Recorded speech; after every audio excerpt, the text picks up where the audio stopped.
Okay guys, this is going to be in two parts. This is for the HKS blow-off valve. So you can see this is what I have here. This is version 3. I've already had this apart, painted it, blah blah blah.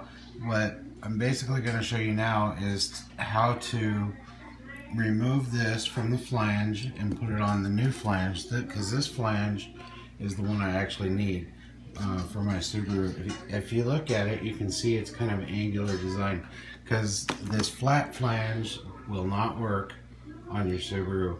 I have a 2003 WRX.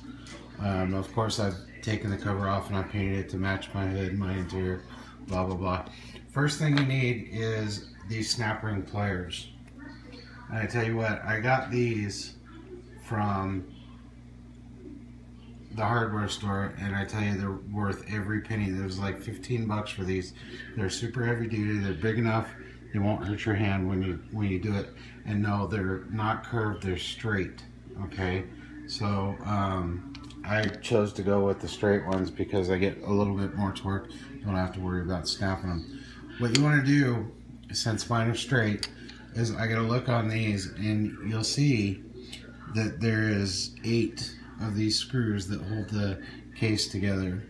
And if you look at these screws, there's 4 of them that hold this cover on. And if you look at the screws, you'll see that 4 of them actually protrude a little bit, and these are recessed. These recessed ones, like this one, actually hold the gasket assembly in. The protruding ones actually just hold this case on. So what I'm going to do now is I'm going to take this case off, and then I'm going to show you how to take the snap ring off and put the snap ring on the new one in just a minute. And I have to do this in 3 different videos because I'm not able to do the snap ring with the pliers without using both hands. So you need these snap ring pliers, you'll need a smaller flat tip, and you'll need this 2.5 millimeter Allen wrench to get these screws off. Okay, so I'm gonna stop this video right now, and then I'm gonna take this cover off, and then I'll show you how to remove the snap ring and get the other one on, and then we'll stop the video again. Okay guys, so I kind of propped the camera up so you could see this from this angle. Again, use the 2.5 millimeter on the protruding screws and get them all loose. And sometimes they'll kind of stick in there because of the rubber grommet underneath, but that's okay. If you want to be safe, just, you know, give it a couple of shakes and get the screws out. Make sure you don't lose them, all right?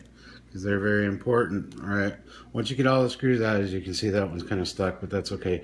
You pull this out, and if you hold it like this, you don't have to worry about parts flying everywhere and this, that, and the other. The only part you have to really worry about is this middle part right here, and I just call that the noisemaker. But if you look, there's little notches in here.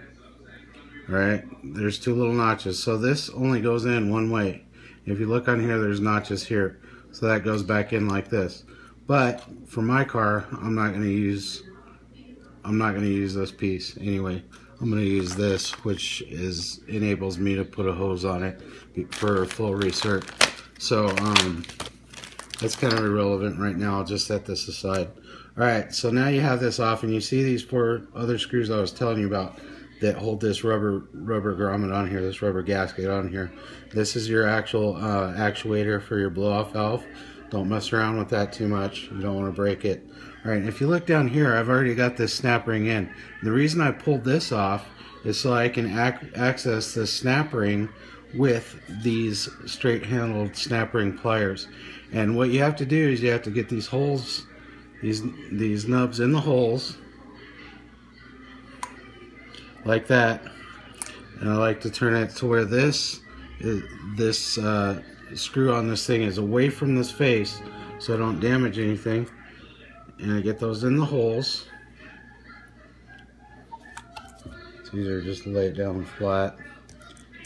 Work them in the holes, and you squeeze it and it comes straight up. Okay, so there it's out, just like that. All right, looks easy coming out. It is easy coming out. Getting it back in is kind of a bitch, but we'll go over that in a minute. Now, if you notice on the bottom of these, they have a flat cut out. That is so that your snap ring can slide on there, all right? Without that cutout, you wouldn't be able to get your snap ring on there easy at all. See how this has kind of a knob on it right here?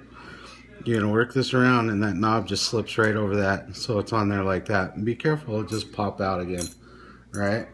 And then you're gonna turn this to where this is back facing that way, okay? Now to get our new one on, we're gonna get the gasket out of the kit.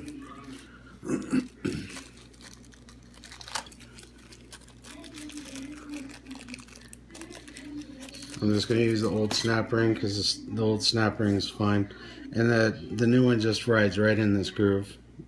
And this this gasket, this O-ring just came with this kit, so it's the correct one. All right. Now on mine's going to be mounted similar to this. All right.